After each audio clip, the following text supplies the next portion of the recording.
எல்லாருக்கும் வணக்கம். இந்த விஷயங்கள்லாம் தெரிஞ்சுக்காம மீஷோவில் கண்டிப்பாக சேல் பண்ண ஸ்டார்ட் பண்ணாதீங்க. என்னோடய ஆர்டர்ஸ் எல்லாம் பேக் பண்ணிவிட்டு இந்த டாப்பிக்கை டீட்டெயில்டாக பேசலாம் வாங்க. என்னோடய சேனலை ஃபர்ஸ்ட் டைம் பார்க்குறீங்கன்னா சப்ஸ்கிரைப் பண்ணிக்கோங்க. இந்த வீடியோ உங்களுக்கு பிடிச்சிருந்தா கண்டிப்பாக லைக் பண்ணுங்கள். இப்போ வாங்க அது என்னென்ன இம்பார்ட்டண்ட்டான திங்ஸ்ன்னு சொல்லி பார்க்கலாம். சில பேர் எங்கிட்ட கேட்குறீங்க, அக்கா இப்போல்லாம் மீஷோவில் சேல் பண்ண ஆரம்பித்தா லாஸ் அதிகமாக ஆகுதுன்னு சொல்கிறாங்களே, இதெல்லாம் உண்மையா அப்படின்னு சொல்லி.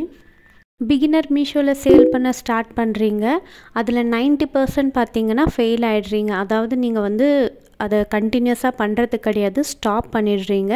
இன்னும் சில பேர் பண்ணுறீங்க, பட் ப்ராஃபிட் வருதா வரலையானே தெரியாமல் லாஸில் பண்ணுறீங்க. இந்த வீடியோவை ஸ்கிப் பண்ணாமல் பாருங்கள், அப்போ தான் ஃபுல் டீட்டெயில்டு உங்களுக்கு புரியும். நீங்கள் வீடியோவை தட்டி பார்த்துட்டு கமெண்ட்டில் திருப்பி சேம் ரிப்பீட்டடான டவுட்ஸ் தான் கேட்குறீங்க. ஒன்ஸ் நீங்கள் வீடியோவை ஸ்கிப் பண்ணாமல் பார்த்தாலே அதில் எல்லா விஷயமும் நான் டீட்டெயில்டாக சொல்லியிருக்கேன். மீஷோவில் இப்போலாம் பிகினர்ஸ் ஒரு 80% பார்த்திங்கன்னா ஃபெயில் ஆகிடுறாங்க. அவங்களால கண்டினியூஸாக ஆர்டர்ஸை எடுத்து செய்ய முடியல. இதுக்கு என்ன ரீசனுன்னு பார்த்தீங்கன்னா, மீஷோ இப்போ ரொம்ப சிம்பிள் ஆக்கிட்டாங்க. ஜிஎஸ்டி கூட தேவையில்லை, வெறும் என்ரோல்மெண்ட் ஐடி வச்சே நம்ம ஒரு சப்ளையர் அக்கௌண்ட் க்ரியேட் பண்ணிடலாம். ஸோ வீட்டுக்கு ஒரு அக்கௌண்ட்டுன்ற மாதிரி நிறைய பேர் அக்கௌண்ட் க்ரியேட் பண்ணிவிட்டு காம்படிஷன் ஹெவியாக இருக்குது. ஸோ நமக்கு ஆர்டர் வந்தால் போதும் அப்படின்னு நம்ம கம்மி ப்ரைஸஸில் கூட போட்டு கொடுக்குறவங்க நிறைய பேர் இருக்காங்க. நிறைய ஸ்டூடெண்ட்ஸ் கூட இப்போல்லாம் அக்கௌண்ட் ஓப்பன் பண்ணிவிட்டு 1-2 ப்ராடக்டை மட்டும் போடுறாங்க. அதுக்கப்புறம் அதை சென்ட் பண்ணுறாங்க. அது கைக்கு போய் சேருதா இல்லை திரும்பி நமக்கே வருதா அது எதுவுமே பார்க்குறதில்ல. அப்புறமா அப்படியே சேல் பண்ணுறத பார்த்திங்கன்னா ஸ்டாப் பண்ணிடுறாங்க. இப்போ நான் சொல்ல போகிற இந்த 5 இம்பார்ட்டண்ட்டான ஸ்டெப்ஸை நீங்கள் கிளியராக நோட் பண்ணிக்கோங்க. இதை நீங்கள் தெரிஞ்சுக்கிட்டாலே போதும், மீஷோவில் அதிகமாக லாஸ் ஆகாமல் நீங்கள் எப்படி சக்ஸஸ்ஃபுல்லாக பிஸ்னஸ் ரன் பண்ண முடியும் அப்படின்றது தெரிஞ்சிடும். பாயிண்ட் நம்பர் 1, இருக்கிறதுலே ரொம்ப முக்கியமான விஷயம் இது தான். நீங்கள் பிஸ்னஸ் ஆரம்பிக்க போகிறீங்க அப்படின்னாலே இந்த விஷயத்தில் தான் நீங்கள் ரொம்ப டைம் எடுத்து கிளியராக யோசிக்கணும். அது என்னென்னா, choose the product wisely. So நீங்கள் என்ன சேல் பண்ண போகிறீங்க, இப்போ மீஷோ, இன்ஸ்டாகிராம் எதுலனா இருக்கட்டும், நீங்கள் என்ன சேல் பண்ண போகிறீங்க அப்படின்றத ரொம்ப டைம் எடுத்து பொறுமையாக யோசிங்க. எதில் இன்ட்ரெஸ்ட் இருக்குது அப்படின்னு. இன்ட்ரெஸ்ட் இல்லாத ப்ராடக்டை நீங்கள் சூஸ் பண்ணிவிட்டு உங்களுக்கு ஹோல்சேலர்ஸ் ரொம்ப தூரமாக இருக்காங்க, அந்த ப்ராடக்ட் உங்கள் கைக்கு வர்றதுக்கு டைம் ஆகுது, இந்த மாதிரி நிறைய பிரச்சனைகளாக இருக்குன்னா அந்த மாதிரி ப்ராடக்ட்ஸை சூஸ் பண்ணாதீங்க.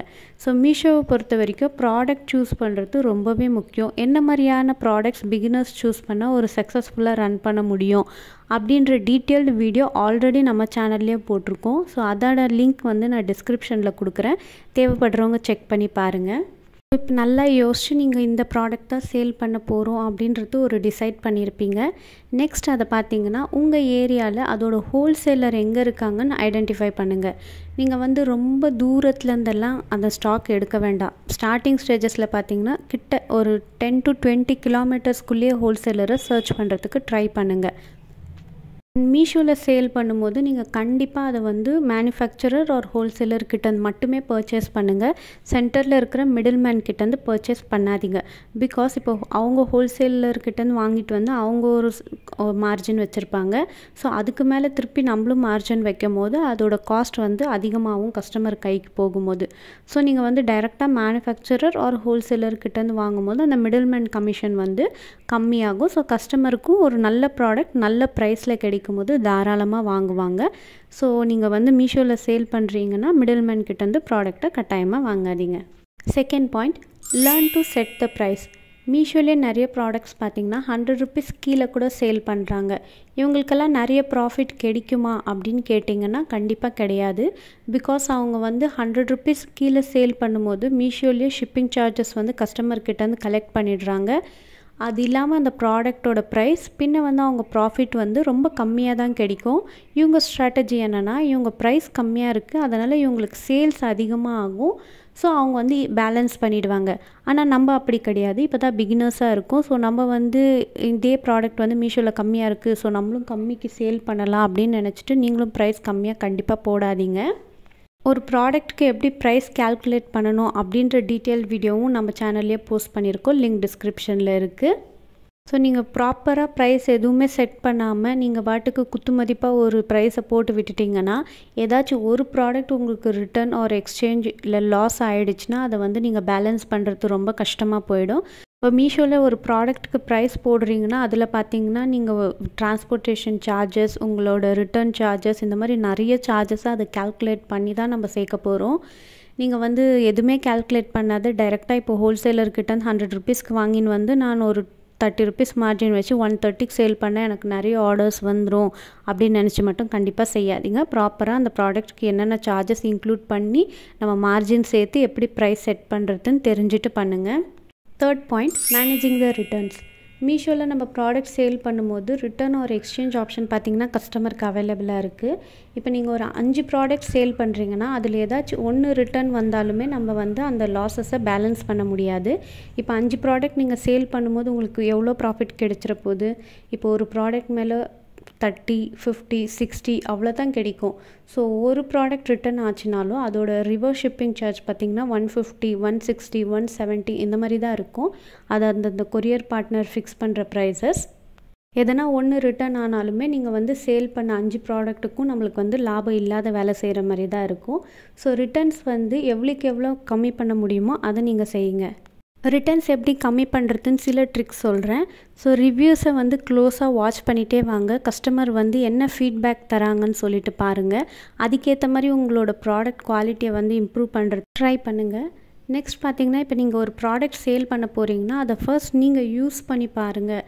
இந்த ப்ரைஸ்க்கு இந்த ப்ராடக்ட் சரிதானா, இது கஸ்டமர் பர்ச்சேஸ் பண்ணால் ஓகே வர்த்து அப்படின்னு சொல்லுவாங்களா அப்படின்னு சொல்லி நீங்கள் யூஸ் பண்ணி பார்க்கும்போது தான் தெரியும். ஃபர்ஸ்ட் நீங்கள் யூஸ் பண்ணிவிட்டு நெக்ஸ்ட்டு நீங்கள் சேல் பண்ண ஸ்டார்ட் பண்ணுங்கள். நெக்ஸ்ட் பார்த்திங்கன்னா ப்ராப்பரான பேக்கிங் பண்ணுங்கள். ஸோ கஸ்டமர் கைக்கு போய் சேரும்போது அது ஒரு நல்ல கண்டிஷனில் போய் சேர்கிற மாதிரி பாருங்கள். அண்ட் இம்பார்ட்டண்ட்டான திங் என்னென்னு பார்த்தீங்கன்னா மீஷோவில் நீங்கள் டிஸ்கிரிப்ஷனில் கரெக்டாக மென்ஷன் பண்ணுங்கள். இப்போ ஒரு எக்ஸாம்பிளுக்கு குர்த்தி சேல் பண்ணுறீங்கன்னா அது என்ன கலர் குர்த்தி, அதோட சைஸ்லேருந்து எல்லாமே நீங்கள் டிஸ்கிரிப்ஷனில் மென்ஷன் பண்ணுங்கள். இப்போ அந்த ஃபோட்டோவில் பார்க்குறதுக்கு அது நேவி ப்ளூவா பிளாக்கான்னு தெரியலன்னு கஸ்டமர் ஆர்டர் போட்டுருவாங்க. அது பார்த்திங்கன்னா அவங்க கைக்கு போகும்போது இப்போ அவங்க பிளாக்குன்னு நினச்சி போட்டுட்டாங்க அப்படின்னா அது நேவி ப்ளூவாக இருந்துச்சுன்னா ரிட்டன் வந்துடும். ஸோ இந்த மாதிரி டிஸ்கிரிப்ஷனில் வந்து எல்லாத்தையும் கிளியராக மென்ஷன் பண்ணும்போது கஸ்டமர் அதை பார்த்துட்டு கூட பர்ச்சேஸ் பண்ணாமல் ஸ்டாப் பண்ணிக்கலாம். ஸோ நீங்கள் இதுலேருந்து ஒரு ரிட்டர்ன்லேருந்து தப்பிக்க முடியும். இந்த மாதிரி விஷயங்கள்லாம் ஃபாலோ பண்ணிங்கன்னா ரிட்டன் ஓரளவுக்கு கம்மியாக வரும். ஸோ என்ன தான் பண்ணாலுமே காமர்ஸ் பிஸ்னஸில் பார்த்திங்கன்னா சில பர்சன்டேஜ் ஆஃப் ரிட்டர்ன்ஸ் வரதான் செய்யும். அதை நம்ம ஒன்றும் பண்ண முடியாது. நம்மளால் முடிஞ்ச அளவுக்கு நம்ம வந்து ரிட்டர்ன்ஸை குறைக்க ட்ரை பண்ணணும். ஃபோர்த் பாயிண்ட், ரொம்பவே முக்கியமான விஷயம் என்னென்னா check monthly profit and loss. அதாவது மந்த்லி ரீகன்சிலியேஷன் அப்படின்னு சொல்லுவோம். ஸோ மந்த்லி நீங்கள் வந்து எவ்வளோ ப்ராடக்ட்ஸ் மீஷோவில் சேல் பண்ணிங்க, எவ்வளோ ரிட்டர்ன் வந்துச்சு, எவ்வளோ லாஸ் ஆச்சு, சக்ஸஸ்ஃபுல்லாக டெலிவரி ஆன ப்ராடக்ட்ஸ்க்கு எல்லாமே எவ்வளோ ப்ராஃபிட் வந்துச்சு, இந்த மாதிரி எல்லா டீட்டெயில்ஸுமே நீங்கள் மந்த்லி கால்குலேட் பண்ணும்போது தான் உங்களுக்கு ஒரு அண்டர்ஸ்டாண்டிங் வரும். இவ்வளோ ஆர்டர்ஸ் வந்துச்சு, இவ்வளோ லாஸ் ஆகுது, இவ்வளோ எக்ஸ்சேஞ்ச் இருக்குதுன்னு அப்போ தான் உங்களுக்கு புரியும். என்னென்ன சார்ஜஸ் டிடெக்ட் பண்ணியிருக்காங்க இதெல்லாம் கால்குலேட் பண்ணிவிட்டு அட் த எண்ட் எவ்வளோ இன்கம் இந்த மந்த் நம்மளுக்கு ஜெனரேட் ஆச்சு அப்படின்றது தெரிஞ்சுக்கிறது ரொம்பவே முக்கியம். மந்த்லி நீங்கள் கால்குலேட் பண்ணலன்னா இந்த மாதம் நீங்கள் எத்தனை ஆர்டர் போட்டிங்க அப்படின்றதே உங்களுக்கு தெரியாமல் போயிடும். என்ன 50, 100 எவ்வளோ ஆர்டர் வந்துச்சு, எவ்வளோ ரிட்டர்ன் ஆச்சு, இது எதுவுமே தெரியாது. ஸோ நமக்கு வந்து ஒரு கால்குலேஷன் ரொம்ப முக்கியம். எந்த பிஸ்னஸாக இருக்கட்டும், அதாவது மீஷோ, இன்ஸ்டாகிராம், வாட்ஸ்அப் எதில் பண்ணாலுமே நம்மளுக்கு மந்த்லி எவ்வளோ இன்கம் வருதுன்னு கண்டிப்பாக தெரியணும். அண்ட் லாஸ்ட் பாயிண்ட் பார்த்திங்கன்னா டோன்ட் செல் வித்தவுட் ஜிஎஸ்டி. இப்போ மீஷோவில் பார்த்திங்கன்னா ஜிஎஸ்டி இல்லாமல் என்ரோல்மெண்ட் ஐடி வச்சு சேல் பண்ணலாம் அப்படின்ற ஆப்ஷன் இருக்குது. நம்மளே அதுக்கு ரிலேட்டடாக நிறைய வீடியோஸ் போட்டிருக்கோம். நீங்கள் ஜிஎஸ்டி இல்லாமல் சேல் பண்ண ஸ்டார்ட் பண்ணிங்கன்னா நிறைய ஃபீச்சர்ஸ் உங்களுக்கு இருக்காது. அண்ட் சில கேட்டகரிஸில் மட்டும்தான் சேல் பண்ணுற மாதிரி இருக்கும். இதில் முக்கியமான டிஸ்அட்வான்டேஜ் என்னென்னு பார்த்தீங்கன்னா என்ரோல்மெண்ட் ஐடி வச்சு நீங்கள் சேல் பண்ணும்போது வித்தின் த ஸ்டேட் ஆர்டர்ஸ் மட்டும்தான் உங்களுக்கு கிடைக்கும். உங்கள் பேன் கார்டு அட்ரஸ் கர்நாடகாவில் இருந்துச்சுன்னா கர்நாடகா ஆர்டர்ஸ் மட்டும்தான் உங்களுக்கு கிடைக்கும். வேறு ஸ்டேட்லேருந்து ஆர்டர்ஸ் கிடைக்காது. இதே நீங்கள் ஜிஎஸ்டி வச்சு பண்ணும்போது ஆல் இண்டியாவிலேருந்து உங்களுக்கு ஆர்டர்ஸ் வர்றதுக்கு இருக்குது. ஸோ மந்த்லி உங்களோட ஆர்டர்ஸ் வந்து நிறைய ஆக சான்சஸ் இருக்குது. என்ரோல்மெண்ட் ஐடியில் பார்த்தீங்கன்னா கம்மி ஆர்டர்ஸ் தான் கிடைக்கும். இன்னொரு முக்கியமான விஷயம் என்னென்னா இப்போ வந்து நீங்கள் என்ரோல்மெண்ட் ஐடி வச்சு நீங்கள் சேல் பண்ண ஸ்டார்ட் பண்ணிட்டீங்க, ஓரளவுக்கு நல்லா போகுது, சரி இப்போ நம்ம ஜிஎஸ்டி எடுத்து சேல் பண்ணலாம் அப்படின்னா சேம் பேன் கார்டு வச்சு உங்களால் ஜிஎஸ்டி ரெஜிஸ்டர் பண்ண முடியாது. ஆஸ் ஆஃப் நோ மீஷோ அந்த ஃபீச்சரை கொடுக்கல. மேபி ஃப்யூச்சரில் வருமா அப்படின்றது தெரியல. ஸோ இப்போதைக்கு சேம் பேன் கார்டு வச்சு பண்ண முடியாது. திரும்பி நீங்கள் ஜீரோலேருந்து தான் ஸ்டார்ட் பண்ணணும். அதாவது புதுசாக திரும்பி ஒரு சப்ளையர் அக்கௌண்ட் க்ரியேட் பண்ணி தான் உங்களால் சேல் பண்ண ஸ்டார்ட் பண்ண முடியும். பிஸ்னஸ் பண்ணுறதுல சீரியஸாக இருக்கீங்க, கண்டிப்பாக என்னால் முடியும் அப்படின்னு நம்பி நீங்கள் செய்கிறதா இருந்தால் ஜிஎஸ்டியோடவே தாராளமாக செய்யலாம். சரி சும்மா பண்ணி பார்ப்போம், லாபமோ நஷ்டமோ என்ன தான் ஆகுதுன்னு பார்த்துருவோம் அப்படின்னு சொல்லிட்டு நீங்கள் பண்ணுறதா இருந்தால் வேணால் என்ரோல்மெண்ட் ஐடி வச்சு பண்ணி பார்த்துக்கலாம். நிறைய பேர் பார்த்திங்கன்னா மீஷோலேயே ஃபோட்டோ டவுன்லோட் பண்ணிவிட்டு ப்ராடக்ட் கையிலே இல்லைனாலும் இதில் ஆர்டர் வருதா வரலையான்ற டவுட்டில் போஸ்ட் பண்ணிவிட்டு வெயிட் பண்ணி பார்க்குறவங்களும் இருக்காங்க. எனக்கு அப்படியும் ஒரு கமெண்ட் வந்துச்சு, ப்ராடக்ட் என் கையில் இல்லை, நான் ஃபோட்டோ டவுன்லோட் பண்ணி போட்டு எனக்கு ஆர்டர் வந்துருச்சு, இப்போ என்ன பண்ணுறது அப்படின்ற கமெண்ட்டும் வருது. ஸோ நீங்கள் சீரியஸாக இருக்கீங்க உங்கள் பிஸ்னஸ் பற்றி அப்படின்னா நீங்கள் தாராளமாக ஜிஎஸ்டி வச்சு சேல் பண்ணுறதுக்கு சூஸ் பண்ணலாம். ஸோ இந்த 5 இம்பார்ட்டண்ட்டான பாயிண்ட்ஸையும் நீங்கள் கவனத்தில் வச்சு சேல் பண்ணும்போது கண்டிப்பாக உங்களால் மீஷோவில் ஒரு சக்ஸஸ்ஃபுல் பிஸ்னஸ் ரன் பண்ண முடியும். வேறு ஏதாச்சும் டவுட் இருந்தால் கமெண்ட் பண்ணுங்கள். இந்த வீடியோவை கடைசி வரைக்கும் பார்த்தவங்க எல்லாருக்கும் ரொம்ப நன்றி. இந்த வீடியோ பிடிச்சிருந்தா கண்டிப்பாக ஃப்ரெண்ட்ஸ் யாராச்சும் மீஷோவில் பிஸ்னஸ் ஸ்டார்ட் பண்ணணும்னு நினைக்கிறாங்கன்னா இந்த வீடியோவை அவங்களுக்கு ஷேர் பண்ணுங்கள், கண்டிப்பாக ஹெல்ப்ஃபுல்லாக இருக்கும். இன்னொரு இன்ட்ரெஸ்டிங்கான வீடியோவில் உங்கள் எல்லாரையும் சந்திக்கிறேன். Bye bye, take care.